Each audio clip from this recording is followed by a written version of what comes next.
The chair recognizes the honourable member for Charlotte.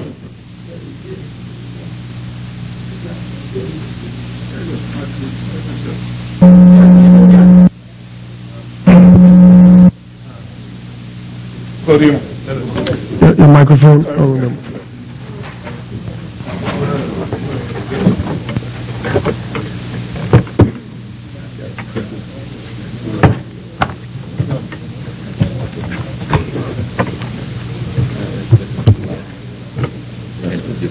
Thank you, Mr. Speaker. Mr. Speaker, before I really delve into my contribution, I would just like to say, because unfortunately I believe I would rather give Mr. Key, the member for South Abaco, his roses now in terms of being complimentary towards him and acknowledging how important I think he is to this place. We often say that the member for Centerville is the father in this house because, or the father of this house, because he's been in these hallowed chambers as an elected member of Parliament for 40 years now. Well, some of that time, of course, as a member of the Senate, but for the majority of that time, 30 plus years as an elected member of Parliament. So, Mr. Speaker, without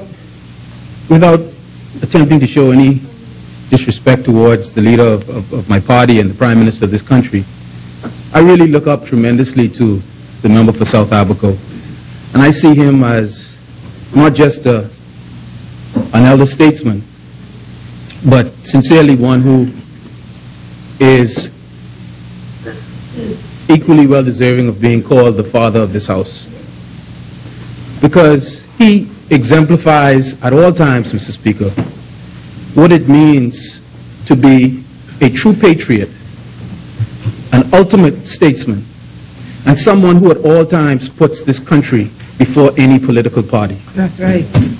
Mr. Speaker, the member for South Abaco, as often as he can, will pull the young cubs aside and offer us the wisdom that has come with the many years that he has been a part of politics in this country. And let the Bahamian people always remember that this man, this white Bahamian, became a PLP when it was extremely unpopular for a white man or woman to do so. The easiest course of life, as they say, the path of least resistance, is that which most people tend to take. The path of least resistance for the member for South Abaco in the 1970s would have been to steer clear of the Progressive Liberal Party.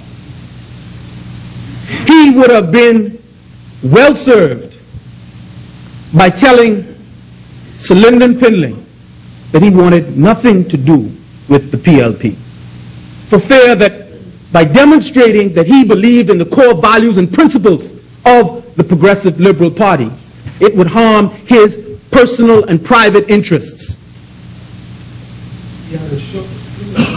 Mr. Speaker, I believe, and if I only have this opportunity to say so, I want the record of this House to reflect that I believe that he is one of the greatest politicians this country has ever seen.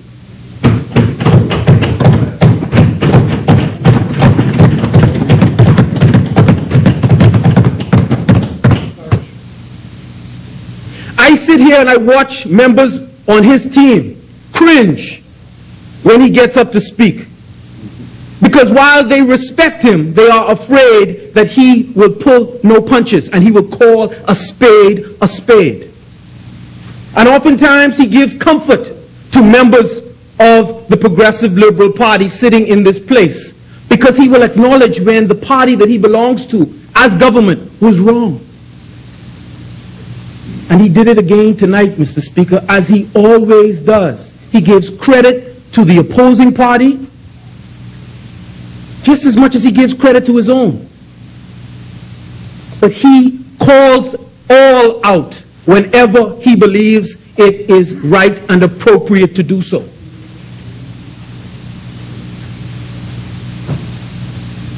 You see, I too follow from time to time what is said about politicians in this country. And I know that there are some, in fact, quite a number of members or supporters of the Free National Movement who have great difficulty with the member for South Abaco. They perceive that he is a traitor, Mr. Speaker, because he will not always toe the line and say what they expect he should say as a loyal supporter of the Free National Movement. But Mr. Key knows that ultimately his loyalty is to the people of the Commonwealth of the Bahamas. That he has to answer for his time in this place in the history books and when he goes to meet his maker.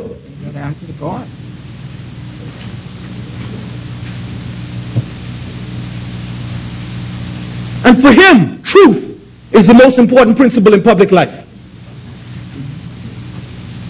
Sir, member for South Abaco, I want you to know I respect you tremendously. Thank you for trying to guide and counsel young cubs and young politicians like me in the smoker's room. For telling us about your time with Sir Lyndon Pinley, and that while he was a man who had clay feet, he also was a man of goodwill. For letting us know what the history books should tell. That is, no politician is perfect. But to be a good Bahamian of this country, you should be fair and acknowledge the truth.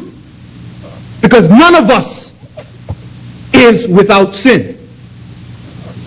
All of us have some good that honest men and women, as citizens of this Commonwealth, must, or should I say can and must acknowledge.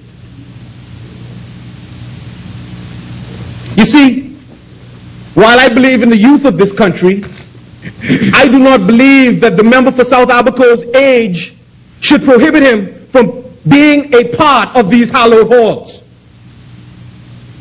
He may be one of the eldest members of this house, but I tell every single Bahamian he's one of the most valuable ones. Yes, he is. And I will never be a young politician who says, in order to qualify in this time or at the next election, you have to be a young politician. That is nonsense.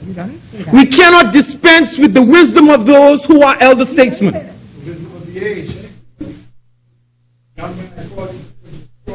Yes, member for Bamboo Town. Young men, I call you because you are strong.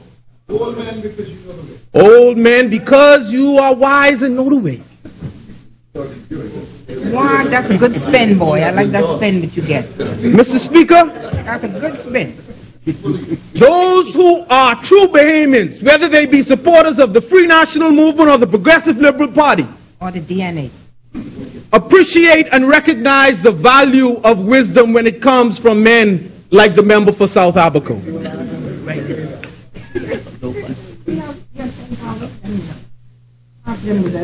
And like he said tonight, and as I said to my friend from Marco City, I remember in the by-election of October 2012, when I walked as a member of the Progressive Liberal Party on behalf of not only the party, but the current member of Parliament for North Abaco. And we walked and walked and walked over Moores Island. Yeah. And boy, they loved themselves some PLP.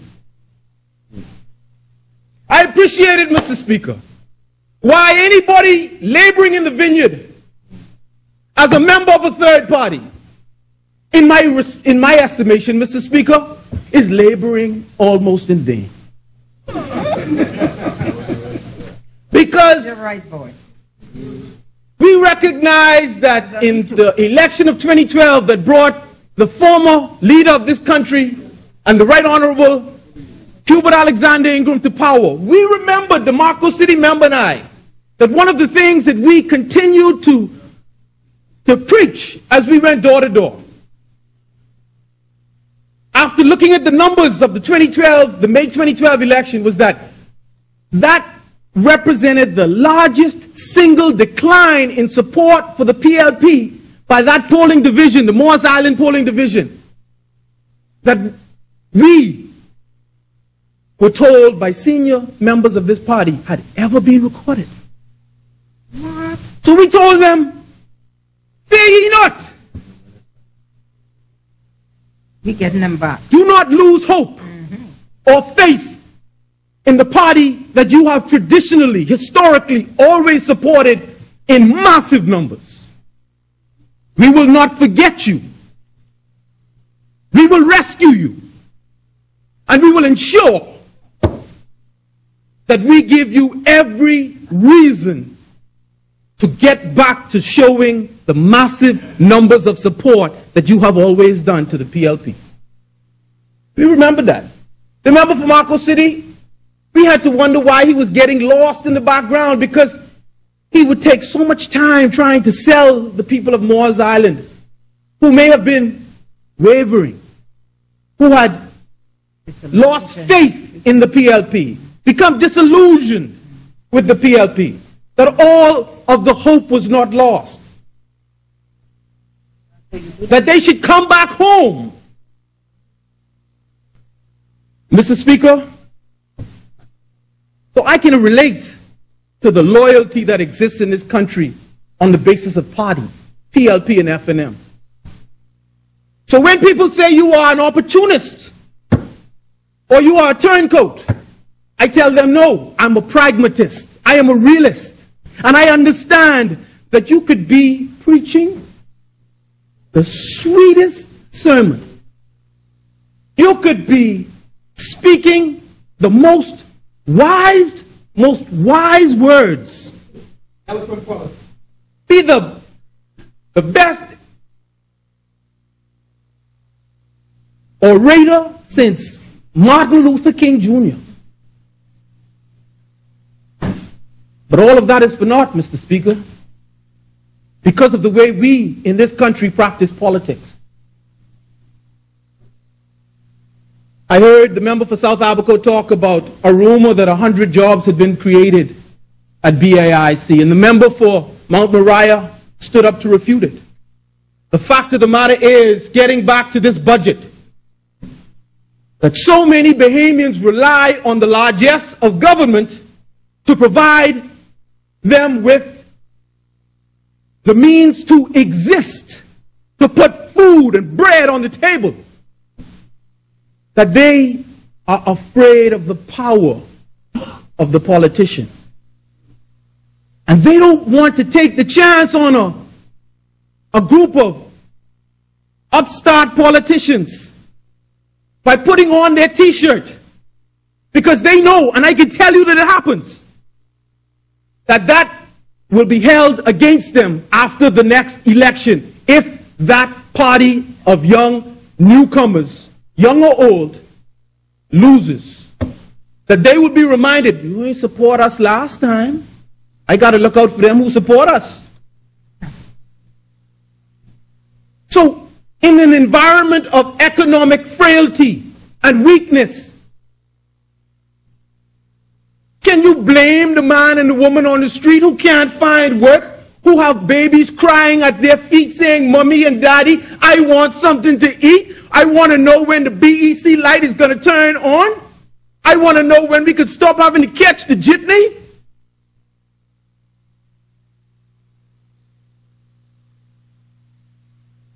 Mr. Speaker, many Bahamians are proud. We are a proud people. But you'll be surprised how many people have a problem jumping on a bus when they were used to being able to go to Pump 5 at Shell gas station and authorize that pump. Mommy and daddy or single mommy she cannot go to the gas station anymore because she cannot afford to fix her car. Because of the... So that child and that parent has to suck up their pride if they want to get to school or get to work. And then they look up to the politicians and say, FNM or PLP, whichever one stands the best chance of winning the next election. I will put on your t-shirt because I don't want to stand the chance of having my family have to live this miserable reality after the next election. That's real talk, Mr. Speaker, and that's the reality of the Bahamas in which we live. So when I say the PLP or the FNM is the party that the vast majority of the Bahamians are going to go with, it's not necessarily that they always agree with the policies of these parties, but the realities of their existence requires them to throw their support behind them in the face of an environment where political loyalty means the difference between eating and starving.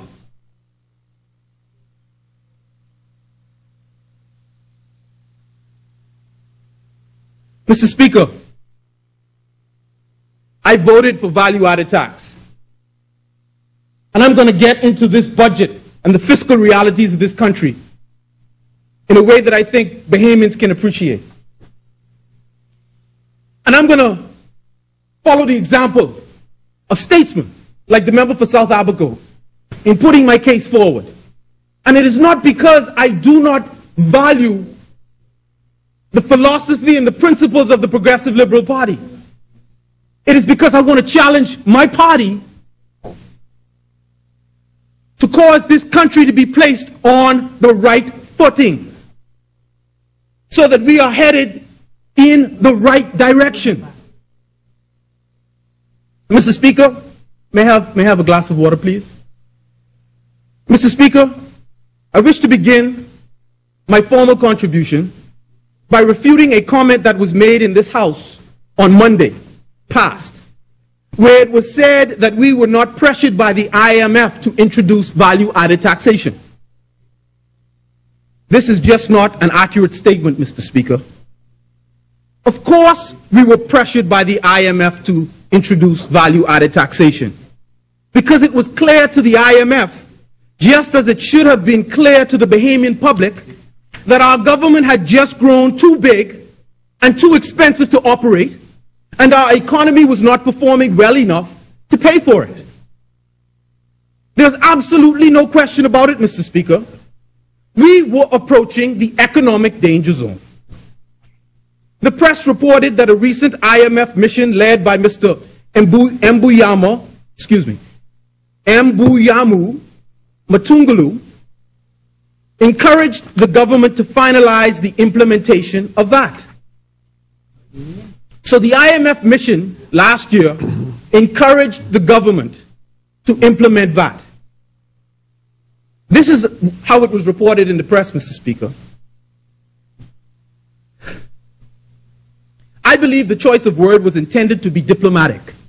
And if they wanted to be blunt, they would replace the word encouraged with warned, Mr. Speaker. The IMF mission warned that without the additional tax revenue needed to reduce the government's indebtedness, it would be harmful to investor confidence, one, and the country's prospects for economic growth and employment, number two. We were told that introducing VAT would have resulted in less of an economic shock than the alternative of shredding government labor costs by an equivalent amount. That is why I voted yes to value-added taxation, Mr. Speaker. And any responsible government under those exact same circumstances would have done the exact same thing. I was careful to say during my VAT contribution, Mr. Speaker, that while I was reluctant in my support, understanding the pain that it would potentially cause initially in particular, it had to be done. I understood, having spent time as someone in a fledgling political party and doing research, I understood that this was something before the government for years. It was before the Free National Movement government. They were discussing it. They were putting in place plans and preparations to introduce it. And had they won the last election, the Free National Movement would have done the exact same thing. Yeah. But I was very cautious and careful, and the House record will reflect this. I said that I would definitely not support or advocate an increase in the rate of value-added taxation at any time between now and the next election. Because I knew that with our tendency to want big government as politicians, we want to make people happy, we want good things going on in the economy, because ultimately all of us want to get re-elected to this place. But I knew that if we continued with the pace of government spending, with this newfound cash from value-added taxation, it would mean that we would have to go back to the people and tell them that we were going to tax them even more than 7.5%. And I would have nothing to do with it, Mr. Speaker. That is why I proposed, understanding that the realities are such that we need more revenue. And perhaps 7.5% would not prove to be as much as the Minister of Finance and the Minister of State for Finance and the Financial Secretary feel we need in order to continue to support the functioning of the government. And so that's why I said we needed a national lottery, Mr. Speaker. Not because I don't want Bahamian entrepreneurs, if the laws permit, to be able to make money off of an industry that has, up to 2014, been out of the reach of Bahamian investors, according to the law. But I said, in the future, rather than increasing the rate of value-added taxation to this House, we must consider, like the member for Marco City, and some others who I may not be able to directly point to right now, that we needed to consider taxing the wealthy investors, whether they be foreign or Bahamians, by introducing income tax. So the Bahamian people need not worry about my thinking when it comes to how I would propose to deal with a situation in the future where the government needs more money. No, I do not take it lightly that sometimes ratings agencies like Standard & Poor's and Moody's or institutions like the IMF may tell the government, you have to do something drastic. And like Greece, and Barbados, send thousands of public servants home to work for the government no more. We don't want to get to that place, Mr. Speaker. PTC, like the member for Tall Pine says, do you think that the union leaders or the employees of BTC should have ignored the possibility that the introduction of a second wireless provider would not impact jobs at BTC? Do you think in anybody's mind they would believe that a second cellular operator wouldn't mean that BTC would have to cut costs? They have been sucking the Bahamian people dry because they are a monopoly. And they can afford to do it because nobody else in town existed as far as competition was concerned. And the Bahamian people could do nothing about it. But now they can. So guess what happens? Now you got to check your appetite. You used to be able to spend and spend and spend, but when competition comes on the scene, now you got to be more cautious about how you spend your money.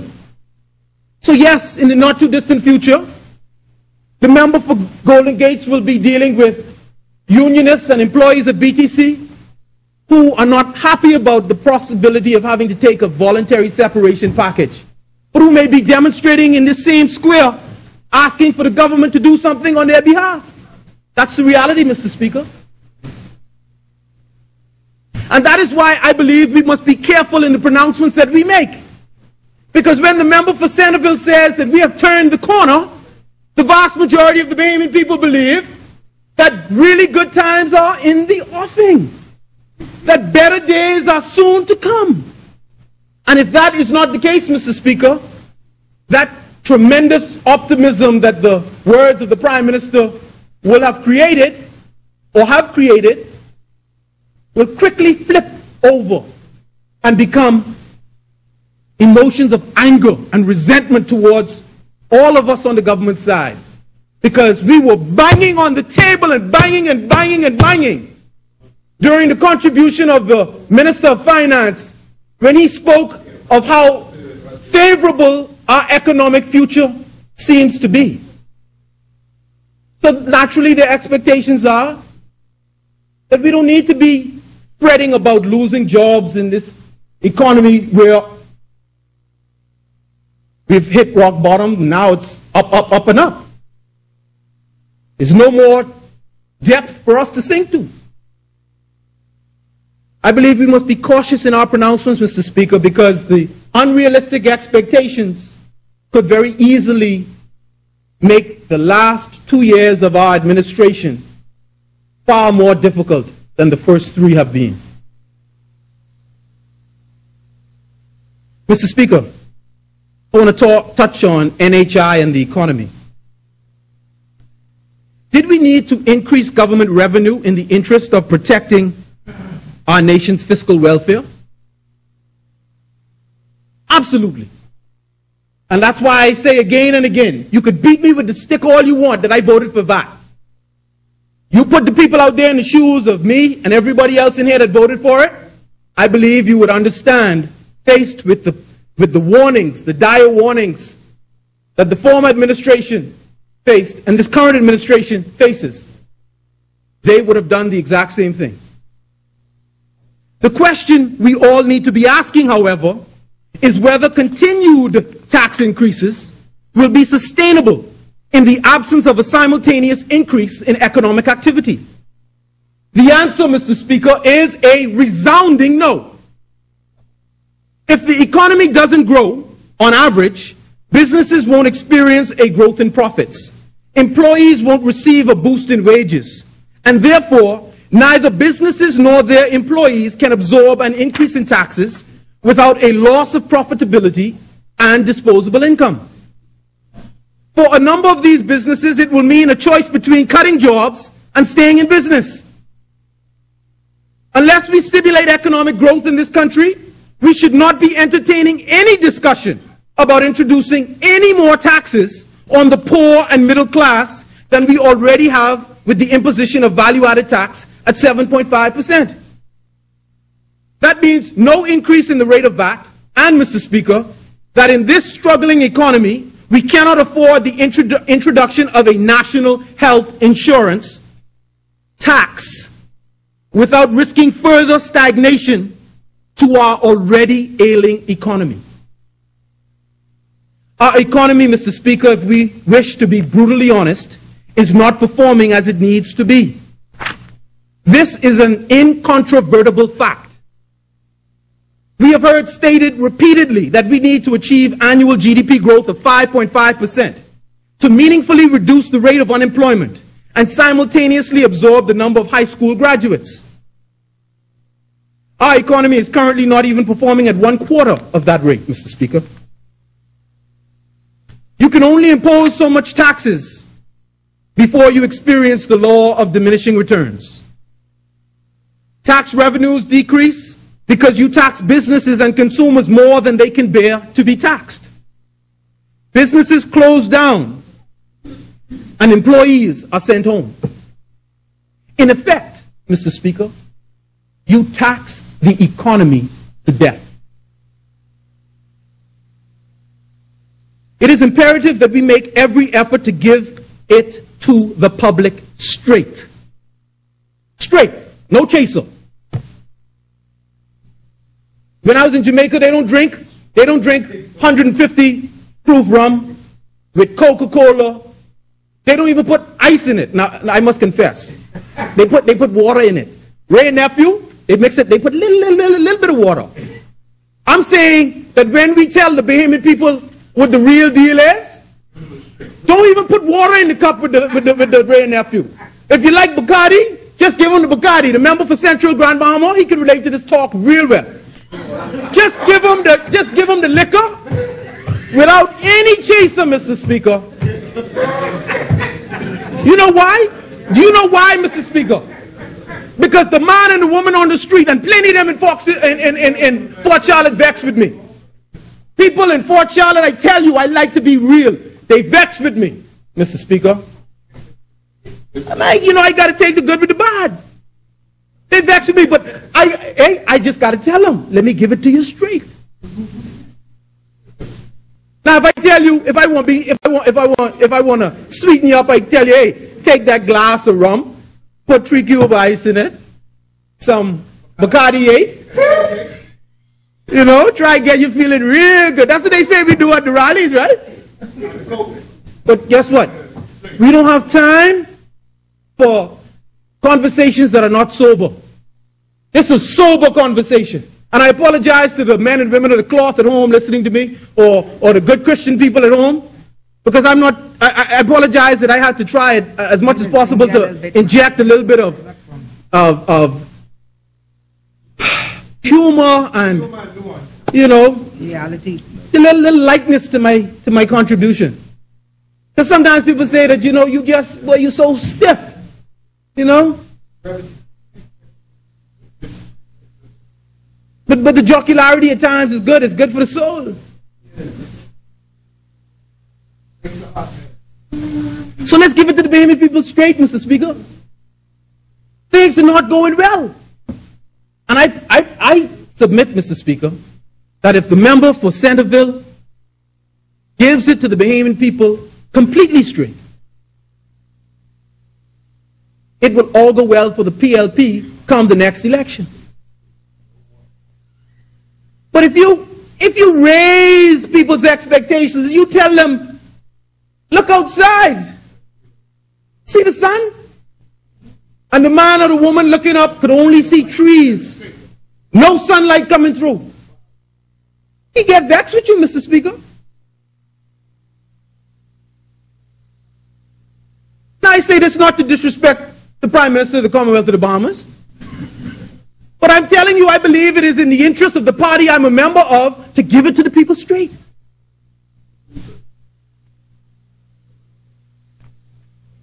No amount of banging on these tables will serve to alter the realities being experienced by the average Bahamian, young and old, black and white in our country.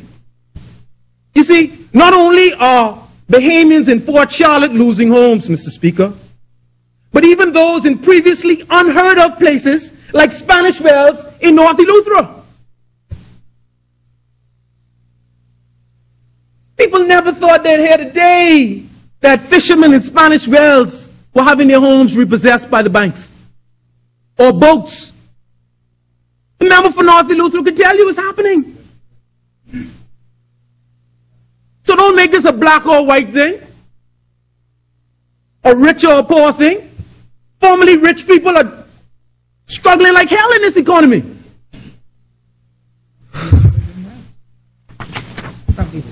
We cannot allow the Bahamian people to think that we in here live in a bubble. No, sir. For many in our country, things are still awfully tough and have been for a very long time. While speaking in optimistic terms and banging on these tables may give some of our people hope, it is only because they think we see things they do not yet see. And unless there are sure signs of renewed economic vibrancy in the near future, I urge restraint in our pronouncements, as there is danger in creating unrealistic expectations that will not make the government's already difficult job any easier.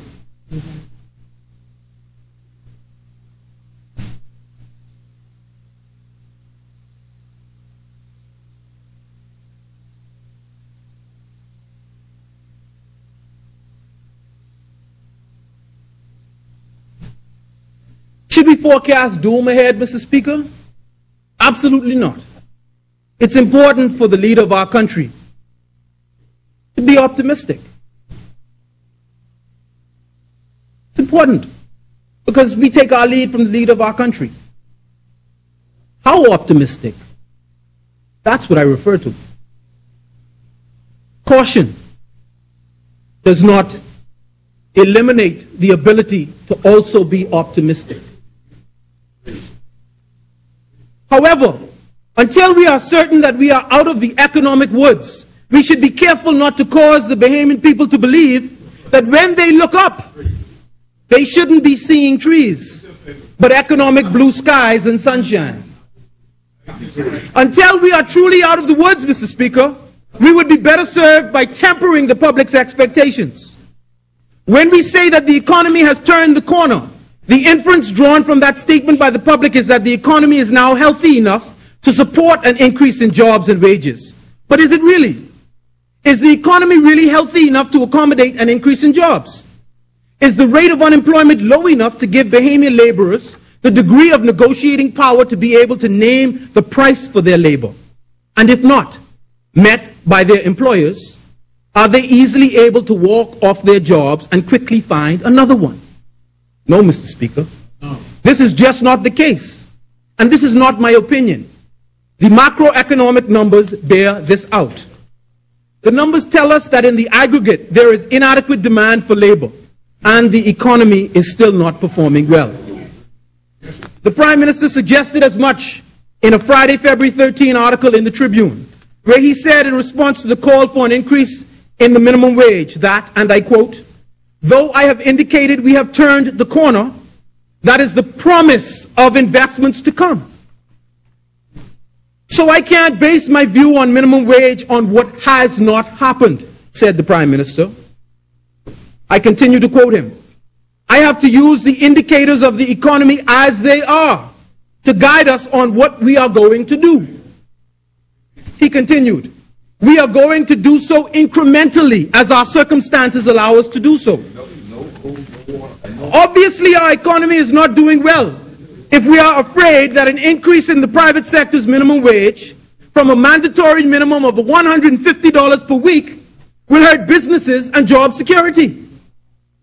So within this context of a poorly performing economy, how can businesses survive if we continue to increase taxes? And how can we protect existing jobs or create new ones? Yes, the nation's revenue picture may be improving according to the percentage of the deficit relative to the GDP. But it is certainly not because our economy is improving. In these circumstances, Mr. Speaker, it is irresponsible for us to come to this place and call for an increase in the size and, by extension, the cost of operating our government that will require us to ask already struggling businesses and consumers to pay more in taxes. This is exactly what the introduction of national health insurance will represent: an increase in the size and cost of our government, at a time when the economy, in my humble opinion, is simply not yet healthy enough to withstand another tax increase. If the economy's health does not improve, Mr. Speaker, an increase in the size of government can only be supported by an increase in the rate or number of taxes. Why do I say this? Even with the introduction of VAT, the level of economic activity is inadequate for the 7.5% rate of taxation to erase the existing fiscal deficit. In the prevailing environment of weak economic growth, assuming that the government will not increase its deficit spending, which the government has said it will not do, then in order for us to increase the size and cost of government, it can only occur if we intend to increase taxes even more. Increasing the size of government in a poorly performing economy is, therefore, antithetical to the welfare of businesses and their employees. It is a zero-sum game. For someone to win, someone else has to lose. The government wins by taking in more taxes, yes. Taking in more taxes needed to support a growth in its size, yes. But only at the expense of Bahamian businesses, employees, and consumers. And, Mr. Speaker, let there be no mistake. I am not insensitive to the dilemma many Bahamians find themselves in when catastrophe strikes and their health fails them, and they are faced with exorbitant medical costs. And they have to go from business to business and house to house seeking funds to support their needed medical attention. But, Mr. Speaker, I only ask the government this question: is now the time to threaten thousands of Bahamian jobs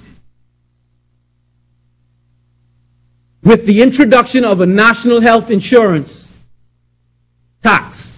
Is now that time? Or will there be a trade-off where we introduce or implement a new tax and suffer a greater degree of economic hardship as a result, beyond the already suffering situation that many people, whether or not their health has failed them, find themselves today? In these circumstances, Mr. Speaker, for the size of the government to increase, the private sector must shrink. And until our economy begins to show improved signs of life, I will not be one of those calling for us to send it into further economic shock. I have never said that I could not support national health insurance. When I joined the Progressive Liberal Party, I said I would support a responsible national health insurance plan. I do not believe it would be the responsible thing to do to introduce national health insurance at this time. Mr. Speaker, I'm simply opposed to us imposing any more taxes on Bahamian taxpayers at the moment. Furthermore, I cannot support any call to place more taxes on the backs of the Bahamian people when the government refuses to avail itself of the potential tax revenue to be gained from what a minister of this government has indicated is a $900 billion, with a B, dollar industry. There should be absolutely no discussion about national health insurance until we implement a national lottery. To do otherwise, Mr. Speaker, would not only be a dangerous shock, but a very unnecessary one in the face of actions taken by the government to leave untold millions of potential lottery revenue on the table.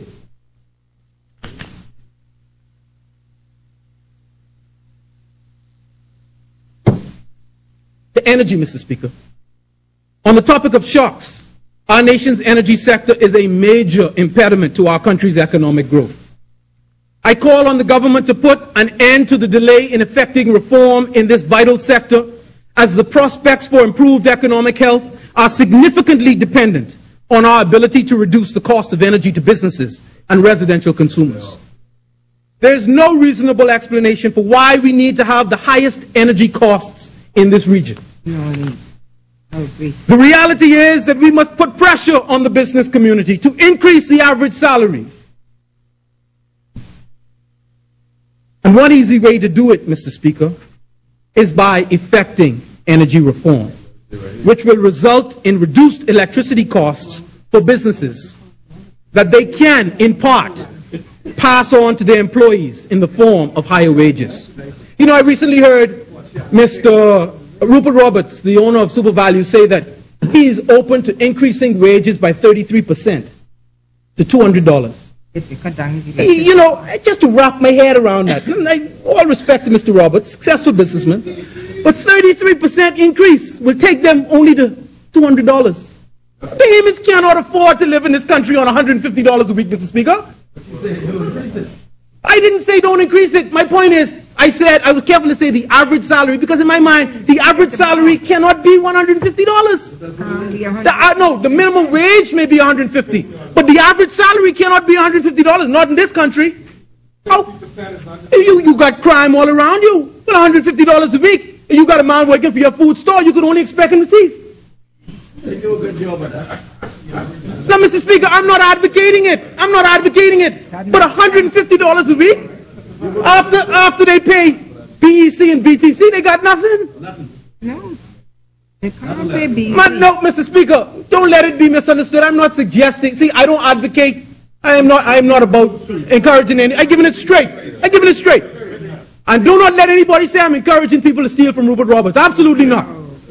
No, you aren't doing that. You just. But Mr. Speaker, when you say that you are going to consider increasing the salaries by 33% so they get up to $200, you realize what that says about how our country is functioning? $150 a week? Boy, we better hurry up, get competition for BTC. We better hurry up, get competition for BEC.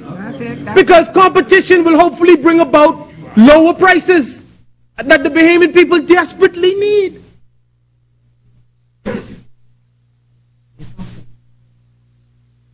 Oh, you're talking, boy, you're talking. Drink some water. I got to get this off my chest because you're talking, man.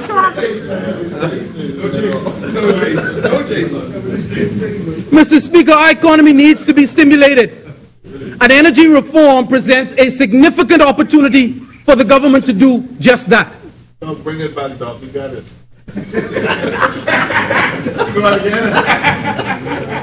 I now turn to exchange control. Mr. Speaker, I want to begin because I believe it is always important to give credit to people. You see, nobody in this house has the monopoly on ideas. No one in this house has the monopoly on intelligence. And unfortunately, we oftentimes listen only to the politicians. But we have people in this country outside of this place who have a wealth of wisdom and ideas that could help this country to grow. And we need to start to listen to them more. And I encourage the press to listen to them more and print the ideas of these well-meaning Bahamians on your front pages more, to put more pressure on the government. Because that pressure will hopefully cause the government to get more done. So I want to give credit to Mr. Paul Moss for trying to revive this conversation about exchange control. It's something that the Free National Movement in 2007 had as a part of their manifesto, their promises. And it obviously did not come to pass because we still have exchange control. So for whatever reason, the Free National Movement, I underscore the word free. But the Free National Movement said they would introduce exchange control. And you'll understand why I mention the word free, because it comes into play based on the economic theory behind this issue. Mr. Speaker, Mr. Moss has tried to encourage us to look more deeply at this issue of exchange control recently. On public radio in some of his commentary. And Mr. Speaker, let me just state that in an open economy, there is something that economists refer to as the open economy trilemma, which basically says that when faced with the choice between those three things being exchange rate stability, monetary policy control, and free capital movement, a country can only have 2 out of these 3 things. So I say again, in the open economy trilemma, an economic theory that anyone can go out there and research, it basically says that when faced with 3 choices, exchange rate stability, monetary policy control, and free capital movement, a country, when run properly, can only have 2 out of these 3 things at any one time. That means that if you want exchange control, in our case, 1-to-1 parity with the United States dollar, and monetary policy control, that is the ability of the central bank to determine interest rates, there cannot simultaneously be the freedom of capital movements across our borders.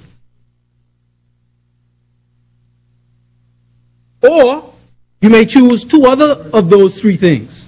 If you want monetary policy control and the freedom of capital movements across your border, you cannot also have exchange rate stability. Simple as that. So you choose your 2. Which 2 you want? The Bahamas government has chosen, since the time of Sir Stafford Sands, excuse me, I take that back, since the days of Sir Lyndon Pindling, because we didn't get a Bahamian currency until 1973, right?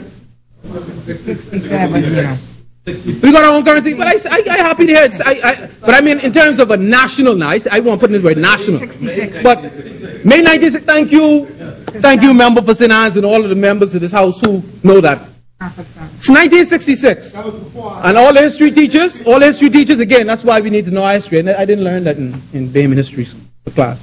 But since 1966, right? The Bahamas government has chosen to have exchange rate stability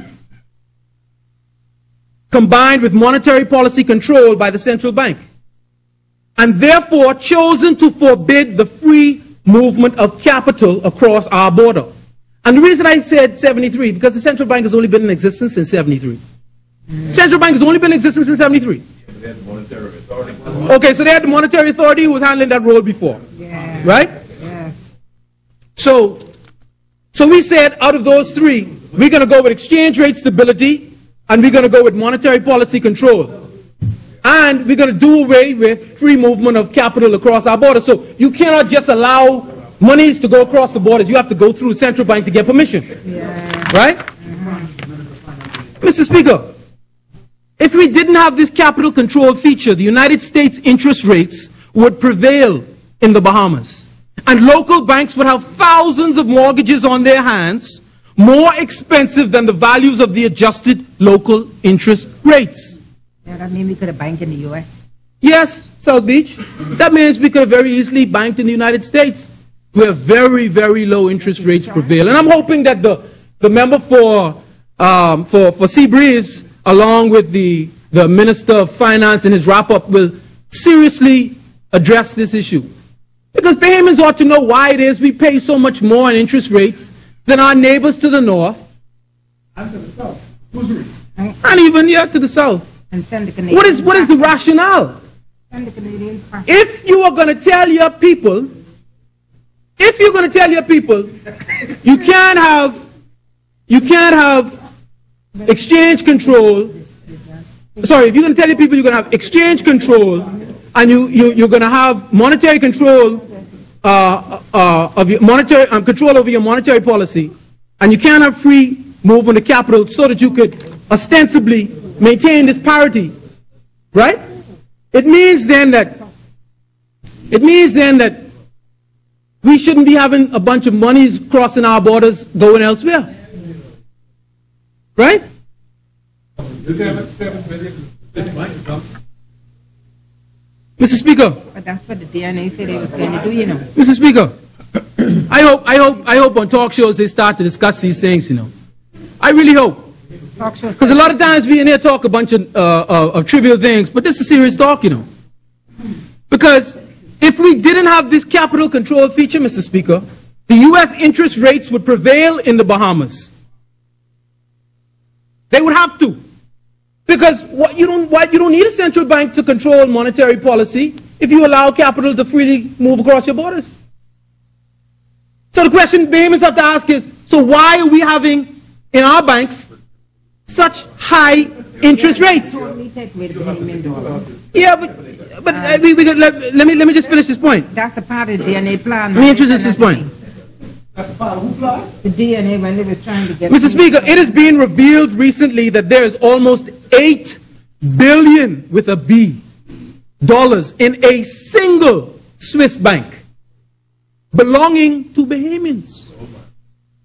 Or are they better termed as Bahamian passport holders? Are they people also with dual citizenship? I don't know. The member for Fox Hill may have probably asked that question around the cabinet. I don't know. Please. But if you have a Bahamian passport, as far as I'm concerned, forget the dual citizenship. Even the member for Elizabeth had to renounce his citizenship when he wanted to run to get in his house, eh? Huh? So I look at it this way: you're a Bahamian, your money is parked in a Swiss bank, and that's only one that we know of. Mr. Speaker, Introduce me, ma'am. that is 10 times more money than we have in U.S. reserves at our central bank Introduce me. that are not helping to buttress the central bank's efforts to maintain our dollar's parity with the United States dollar. Might I remind this House that we have been borrowing foreign currency at taxpayer expense to boost our central bank's reserves to ensure that we maintain this parity? 300 million recently borrowed by this government in U.S. currency at how much, member for Bambutown? 7%. So that we can have a currency with the faces of our political heroes, we are paying a premium at our local banks. So you advocate we be another state of the U.S.? I am saying that the people who put us here, member for South Beach, I'm asking. are losing homes, and we as a government promised mortgage relief. And they want to know why they are losing homes and why they have to pay such high interest rates. Yes, ma'am, sorry.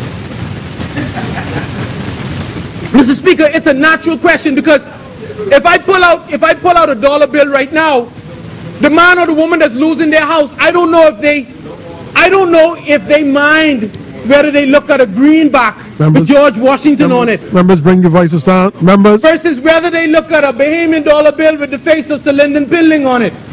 I think they're more concerned about the cost of borrowing money in this country, Mr. Speaker. See, there you go. Hold it. Look at it. Hold it up. I respect our political forebears. I respect Sir Lyndon Pinling. Yes, he was a man with clay feet, I started off by saying. But is maintaining parity with the US dollar by having this currency, is it worth paying 12% to get a loan from a Bahamian bank?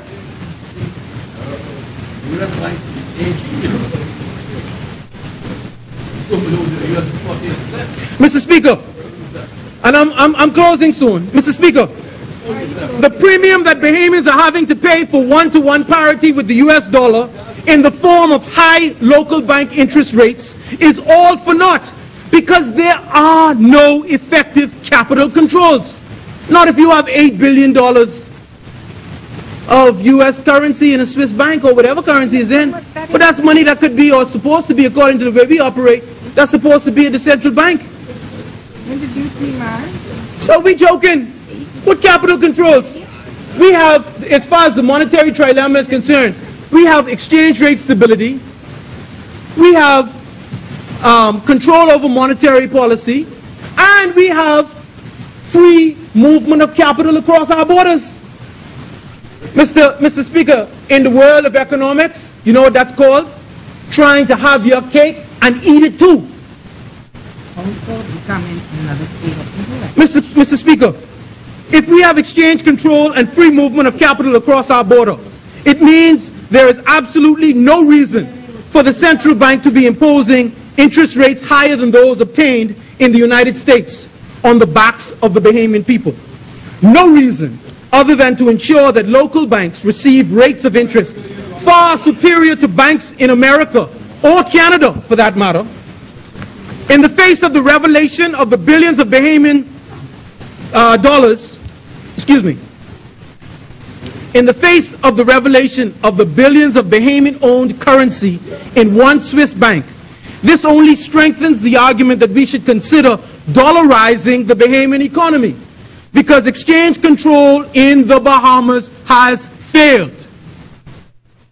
We are violating the tenets of the monetary trilemma, Mr. Speaker, because in the Bahamas, by insisting on having exchange control, control of monetary policy, and restrictions on capital flows across our border, and let me make that clear. Yes. We are violating the tenets of the monetary trilemma because in the Bahamas, by insisting on having exchange control, control of monetary policy, and the free flow of capital across our border, we are telling the rest of the world that we want to have our cake and eat it too. Interest rates for mortgages at Bahamian banks are 3 to 4 times higher than those of American banks. And the question is, under the circumstances, why? Aside from ensuring handsome bank profits, perhaps another motivation is making it easier to dictate winners and losers in our economy. And I must ask this question, Mr. Speaker. What is the role of government in this country?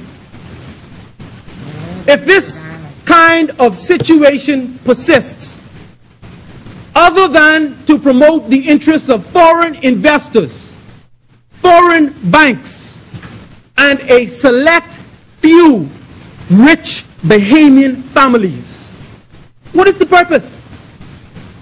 We say we are for the small man. Already? But the small man has lost faith.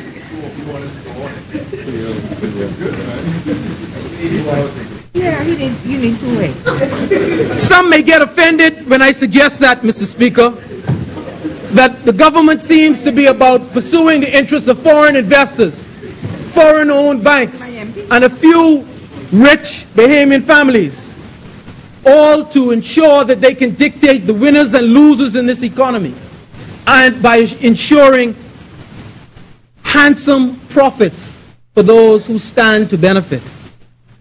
But I'm suspicious, Mr. Speaker, I have to be suspicious.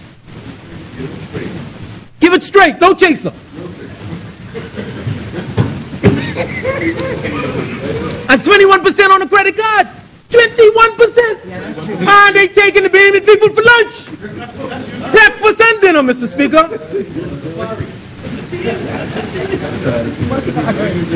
Man, the table is bare. Taking everything off the table. We are being taken advantage of, Mr. Speaker. And I am here because I want to fight for the Bahamian people. They will tell me that I have failed to do a number of things I promised.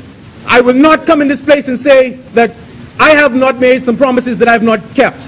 But I said, the first thing I said in what I gave to the Bahamian people in Fort Charlotte, I will come into this place and fight for the Bahamian people and use this platform to fight for them.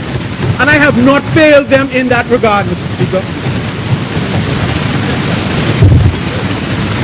Mr. Speaker, if I have failed to understand something about how our monetary policy is supposed to work, or how economic theory works, I stand to be corrected. And on behalf of the Bahamian public, I urge the Minister of Finance in his wrap-up of this debate to explain how, in the face of the failure to control capital flows across our border, we are still allowing such exorbitant rates of interest to be charged in the Commonwealth of the Bahamas.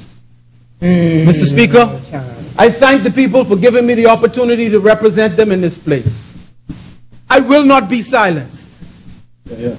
Not to say that my party is trying to silence me, but what I say may cause some people in my party a degree of discomfort. But Mr. Speaker, let there be no doubt about it. I am one who will always put the interests of this country above the interests of any party that I belong to. Of self. What about self? And definitely above my own. So I just want to thank you for the opportunity to speak. And I want to wish the Bahamian people well. And I too hope, as the Prime Minister does, that much better days are ahead. Thank you.